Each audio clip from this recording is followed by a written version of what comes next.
What's happening? Heyo. Welcome to episode 1 after the pilot. It's January 22nd.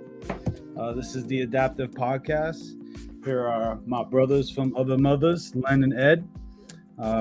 For those of you who don't know us, which maybe some of you, hopefully, we are 3 childhood friends that have ended up in the same wonderful gym doing Jiu Jitsu, and we started this podcast because we just want to have the fun conversations that we do, but share them because we kind of think they're pretty funny. So with that, we'll get started. So the first topic we had tonight to talk about was promotions. So last night, I'm happy to announce we kind of missed that on the first episode, or the pilot episode. There goes the and the ums again. We're bringing them back. We're bringing them back. So who says they're bad? Yeah. So last night I got my my first stripe on my blue belt. Thank you, Professor Raji. It's kind of a crazy. Thanks, bro. Thanks, man. Thank you, Eddie, for well, first Len and Eddie, thank you for always pounding on me to try to get me to get into the gym, and Ed, thank you for finally giving me the last Kimura into the place. But he walked you through the doors in a Kimura. we held hand in hand in Kimura. Said it's time. As you no longer have a choice. So yeah, it's best day of your life, bro. It really, man, I couldn't have said it better myself. That's kind of what I wanted to convey, was that it's changed my life, man. There's famous clips you could hear all over the internet of people that you listen to that have started it, and they're like, I wish I would have done it when I was younger. I wish I would have done it when I was younger. And I got to tell you, as much as I love the sports I played, and I played a lot of them, and I played them at a pretty high level, this takes the cake. This takes the cake. This is the best sport. I mean, when you come in and you walk through the door, we talk about it all the time. We remind ourselves, you leave your ego at the door. And what that does to the mind and how it shapes you and helps you grow, I can't explain it. Now, one thing I'll say, when I got my blue belt, which I wanted to talk about that a little bit in the pilot episode, but I didn't get to say it. It immediately, when I looked at that belt, what I thought of was every single training partner. I thought of every single one on that wall. And the ones that weren't there, they popped up in my head too, because you pictured every single one of them. Every single one. I mean, the people that actually show up. I'm only kidding. You think of the people that got you through it, because they're taking care of you. They're taking care of you. You're taking care of them, but you're also, you're trying to choke them out. You're trying to get that limb to the breaking point, which is crazy, but it does so much to your mind. So, I talked a little bit about, getting my blue belt. Eddie, just recently, well, we should start with Lenny, actually. Lenny was the most recent. He got his purple belt. Me and Eddie have been waiting for a minute to see this, so we were pretty excited, and we were lucky enough to videotape it. But that was awesome. That was a huge moment, man. That was yeah, that was crazy. I wasn't even expecting it that night either, but something I've been really, really eager to accomplish, obviously. But I still haven't even watched the video back, so I have to watch it. I'm not sure if I ever had you send it to me yet. You're muted, Eli. There was definitely like tears forming in a lot of people. I know me watching you, like the way you looked over at me, I was like, damn, I gotta hold it together. It was great, man. Yeah, it still feels surreal to me when I tie that shiny new purple belt on, dude. Yo, and it's shiny. Did Shiny chrome. How'd you feel your first roll? Did Shout you out feel? to Joe, yeah. Did you feel like in that first roll, like how do I even do jiu-jitsu? Yeah, I mean, I think you always feel that way, right? It's like there's some not how do I do it? It's like what powers have just been unlocked in me now that this purple belt is around my waist. You know, and somehow it's kind of just like you just rise to the occasion, I think, you know.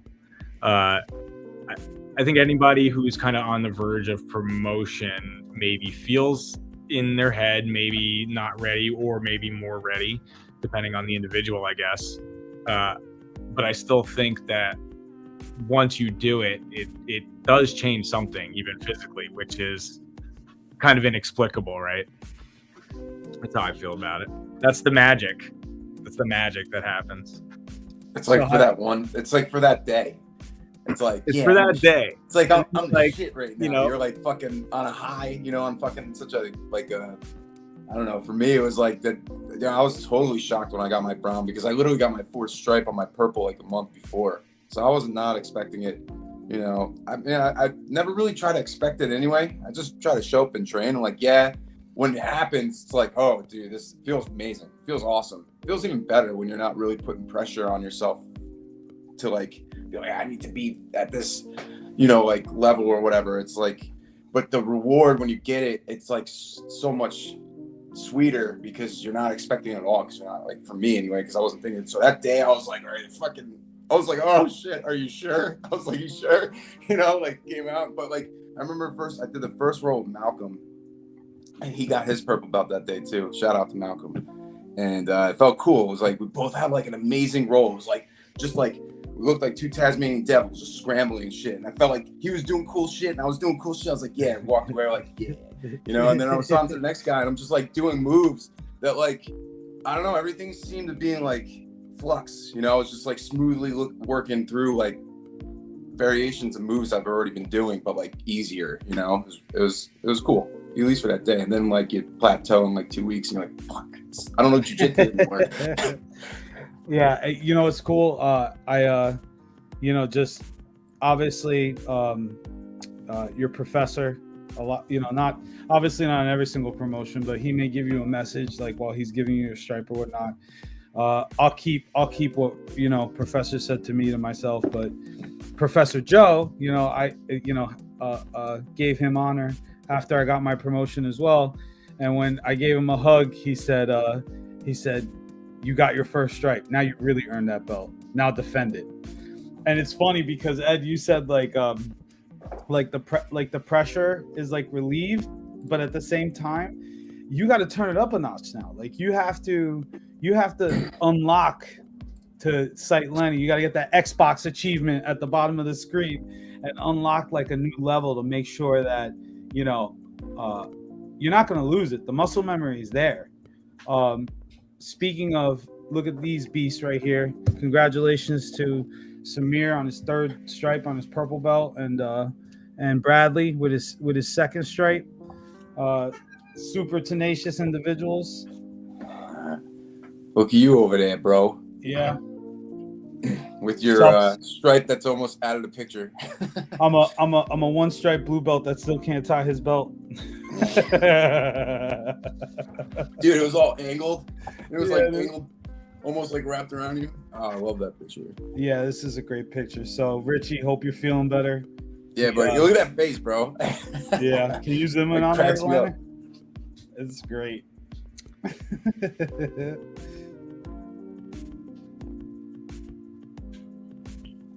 Not my face, Richie's face. Yeah, not your face. There you go. That's great. Yeah, we broke tradition last night. We usually take our pictures, you know, from the front of the school, but we wanted to make sure we got Richie involved. We had a fallen soldier. Yeah, we had a fallen soldier. What'd you say, Ed? We got to rally around our own wounded. So we rally around our fallen. Yeah, that's right. Shout out to Richie. Yeah, shout out to buddy. Jiu-Jitsu. Neil's there. And Neil. Oh, that's too funny. Oh, one thing from last night that was hilarious. I have to mention this. Sitting there having a conversation. I forgot with who. And we're talking technique, and all of a sudden, I just hear like if you were to pick the soundboard recorded sound for something ripping, is what I heard in my head. If you could picture that. And I look over like and I'm Spark? like, what is that? And Spark, like a Wolverine, ripped open fucking Malcolm's inverted gear or inverted panda, whatever it's called. Inverted gear, yeah. Inverted gear. Lenny, pull back up the picture. Oh, please be in the picture. Oh my God. It is. That's what I'm saying. Pull it back up. I already checked. And zoom in on. Oh my God. Malcolm. Look at it. That's perfect. Just zoom in. Yes. Opposite of zoom. There we go. Oh, look at that, perfect. Dude. Bro, he ripped it open, bro. Like it looked like they were trying to have some kinky, steamy sex scene or something. Just ripped this. I'm gonna rip your clothes off. I'm gonna choke you with it. Hey, Len, why don't you move over? Show a little bit of our rash guard there, our adaptive rash guard on Samir. Shout out to Samir for rocking our shit. Hey, yo. That's dope. If this is your first time listening, check out adaptivejujitsu.com. Check out our rash guards.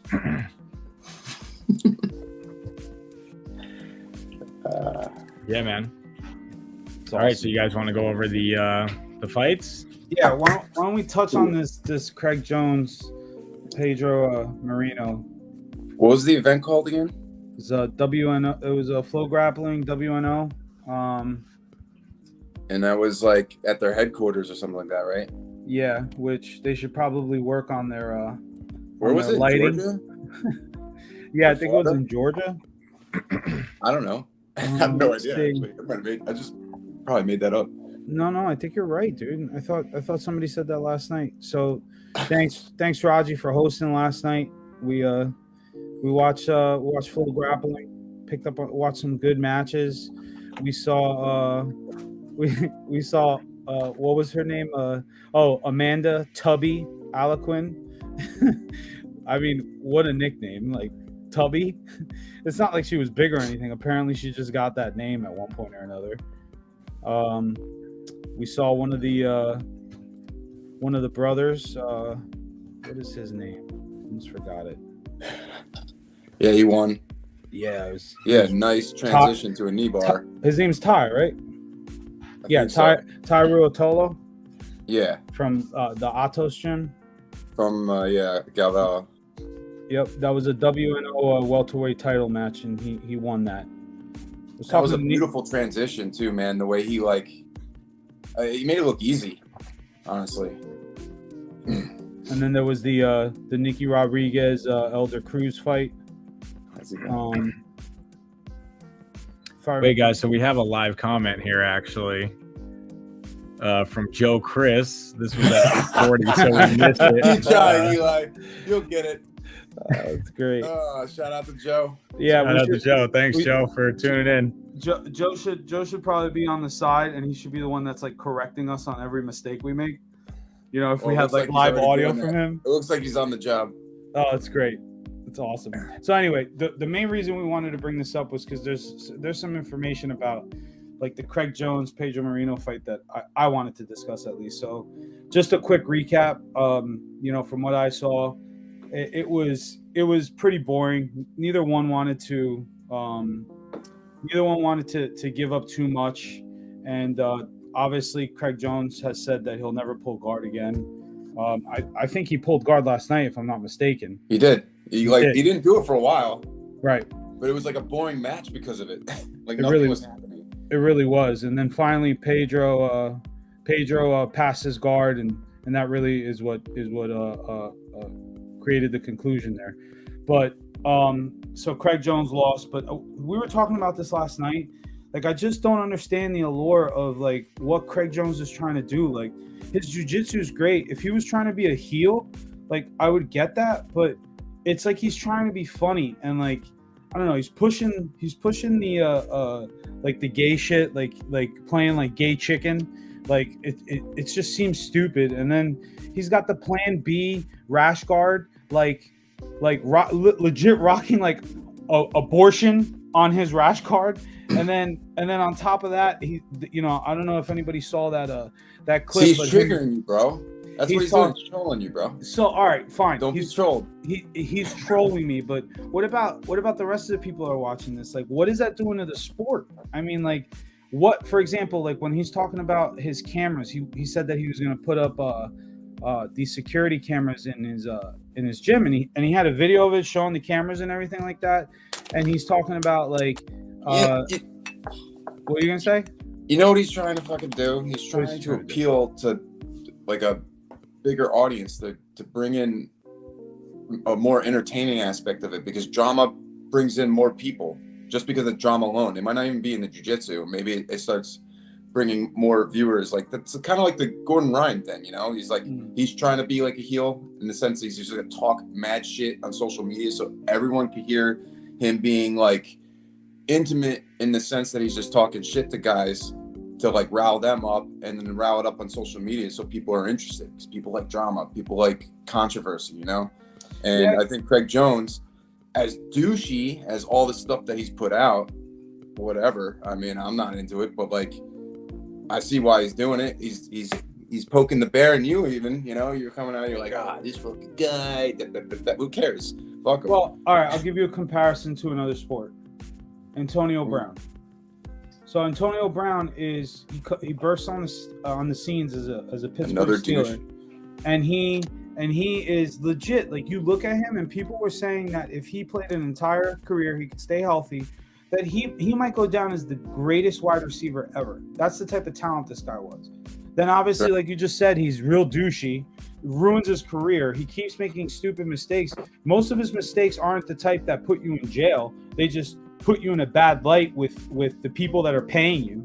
So what is he showing to people around the sport? He's not bringing good attention. He's bringing negative attention. So that's kind of my point, is that Craig Jones is bringing all this negative attention to the sport, you know, between the camera, putting the camera on the what's it called, in the women's locker room. Like, if he's doing that or if he's not, like, it's bringing something to the sport that is just, it just doesn't make sense. Why are you trying to make things even like, I should say, why are you trying to make things uncomfortable for people who are doing jiu-jitsu? You're like sexualizing it for no reason. And it seems like everything he does, he's doing that all the time. It just doesn't make sense. I don't know. It's my point. I'm sticking to it. I mean, I don't disagree with you. I mean, you know what I'm saying? Made your point, but I just think he's doing it so like you get like this, riled up, and give him more attention. Yeah, because it's like, dude, I can go further back onto the point you were just talking about with Antonio Brown. It's like, what has he really done? Let me ask you, what has he really done? They won a Super Bowl, I think. No, I don't mean like that. Yeah, he won a Super Bowl. Great. I meant like, what has he done that like it's bad for the sport? Because I want you to break down what he's done that's gotten him into trouble. That is easy. So just for example, this last event. So I'll use that one. He, in the middle of the game, takes off his jersey and his pads, and then walks across the field. Mm-hmm. So all of that symbolism right there is that there's zero discipline, that you don't bend to authority, that you're Do we know why he walked off?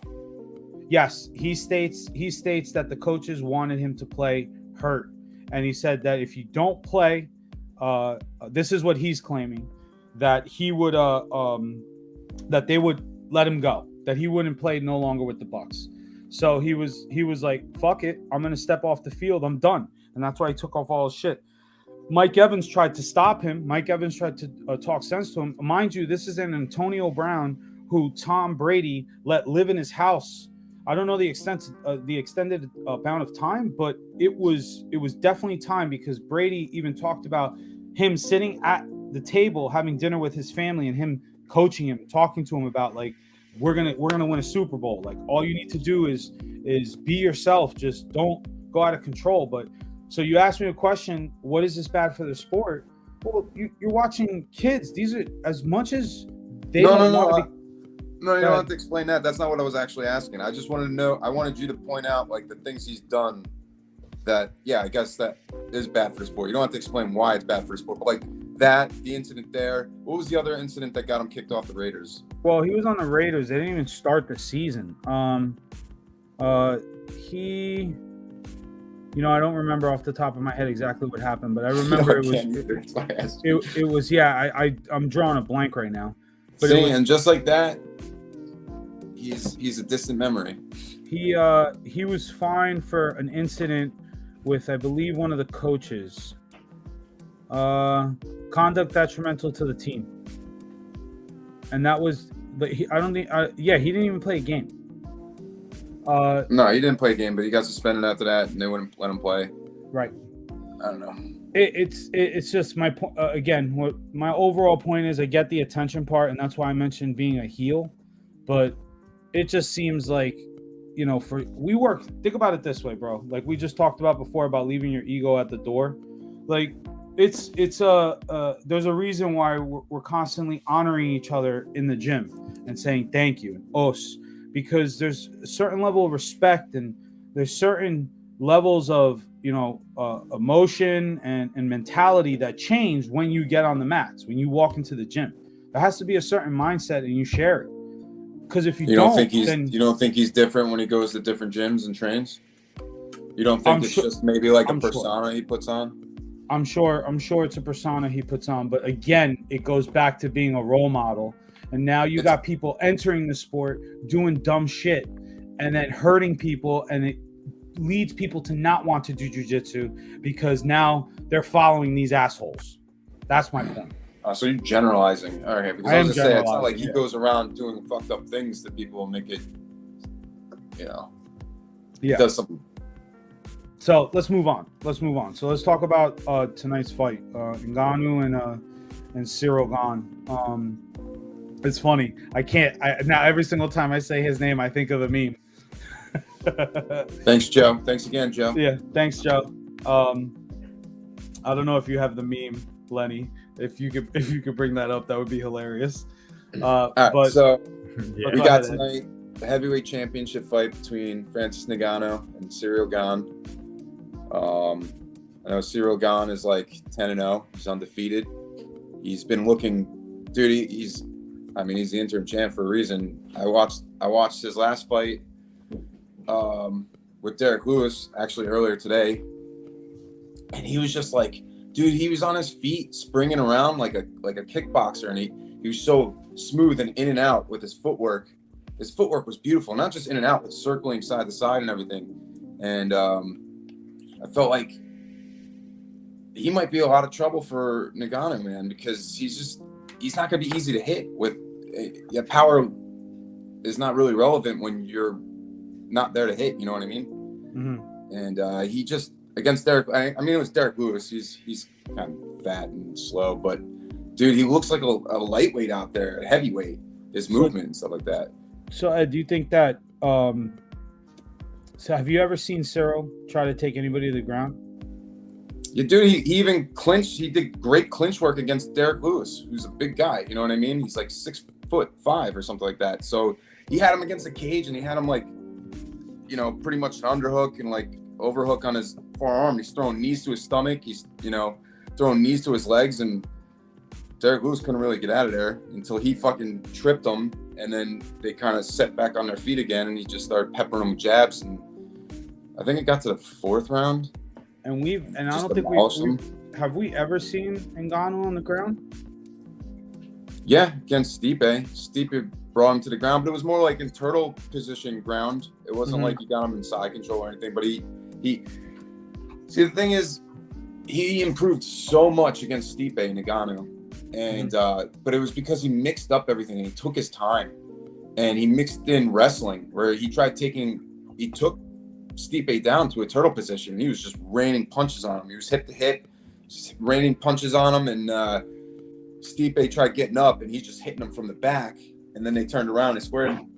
But like Ngannou looked tired after that, because I watched that fight too earlier, and Yeah, he can wrestle. And he looked great mixing things up. But the thing that was key for him was he stayed patient because he was breathing out of his mouth halfway through the first round.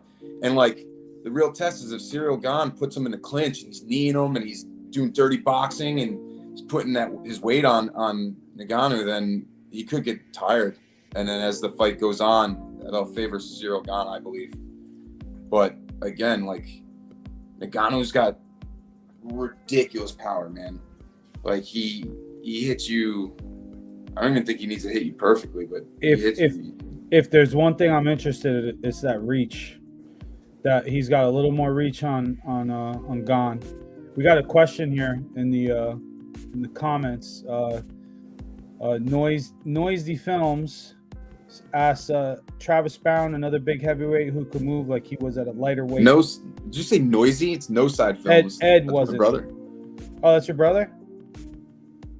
Nice. What's up, Mike? Thanks for joining. Travis Brown was okay with that because he was a traditional Muay Thai boxer. But dude, Ciryl Gane looks like Conor McGregor. He kind of does it in and out, and he's really fast. And then he'll spring to the side too when the guys charge at him. And then it's like the bigger, heavier guys like give up because they're like, you're just completely gone. It's like he's impressive, man. This guy, it's crazy because this could be like the next wave of like maybe 2-3 fights, like we just saw with Stipe and oh my God, what's his name? Derek Lewis?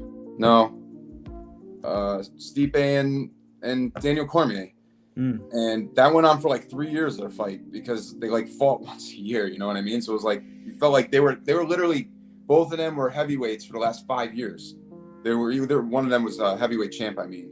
So it's like this could be the next reign of like, oh, it's Cain Velasquez and Junior Dos Santos. Those guys were like a couple of years.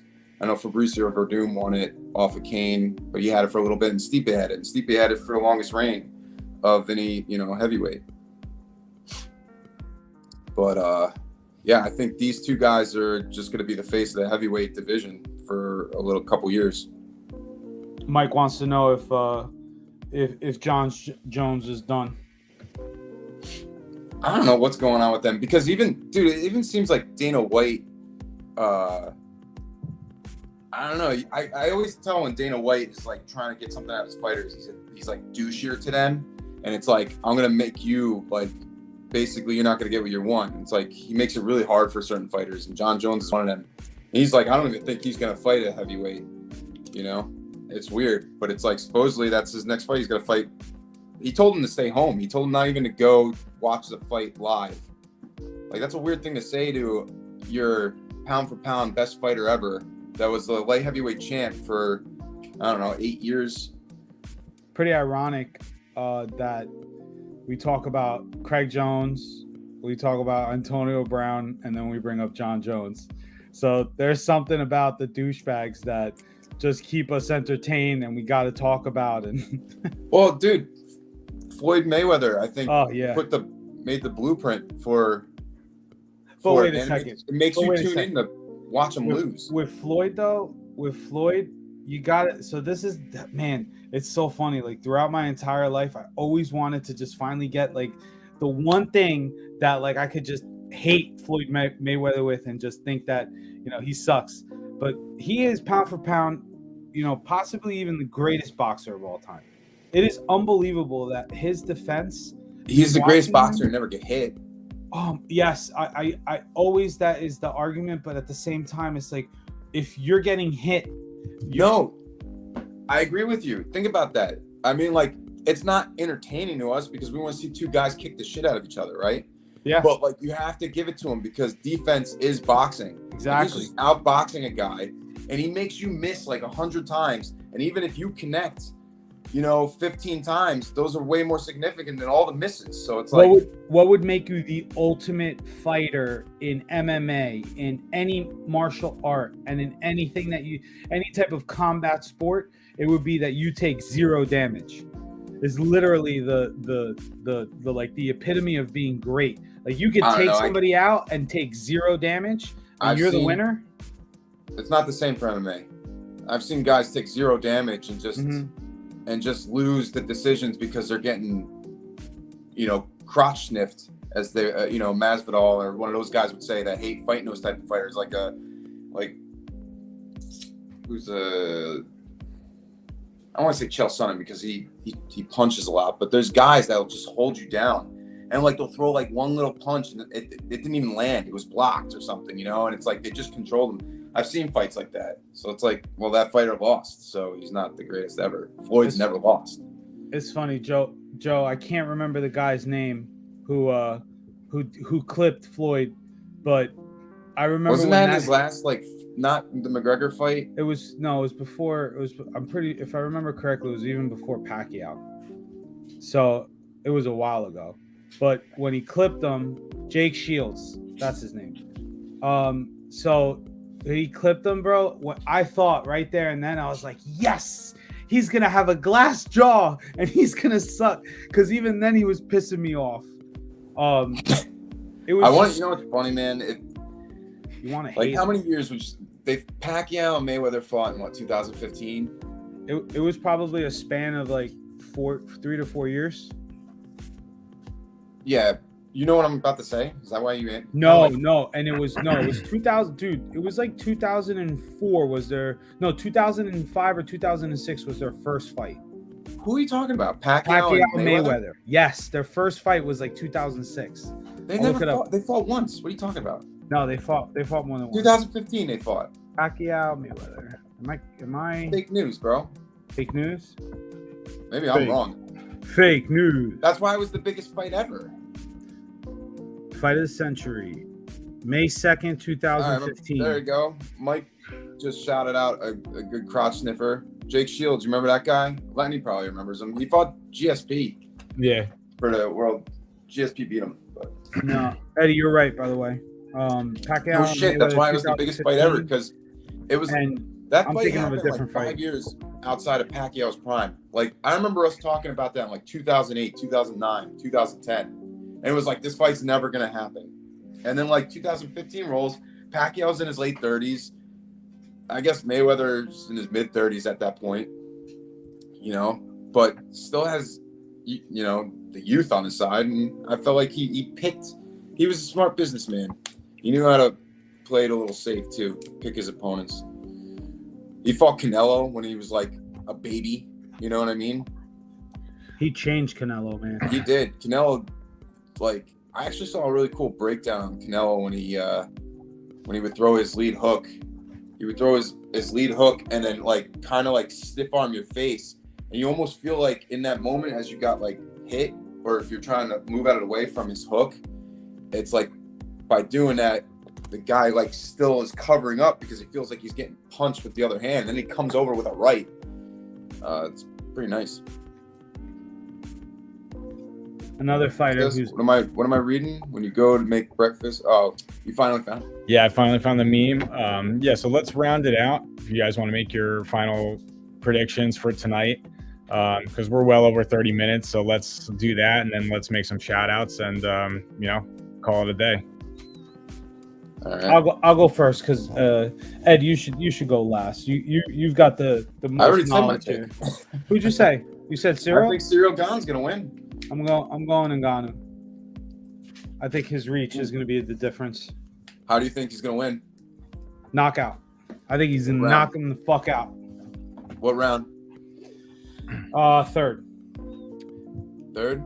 I like that. I'm going to go Ngannou in the third, too. I'll stand with Eli on that one. I'm going to say Cyril Gane. I don't know. Maybe a TKO. I couldn't tell you what round if that happens. Probably later rounds. But wow, you think Francis is going to hit the mat? TKO, not completely out. Oh, TKO, technical knockout. Yeah.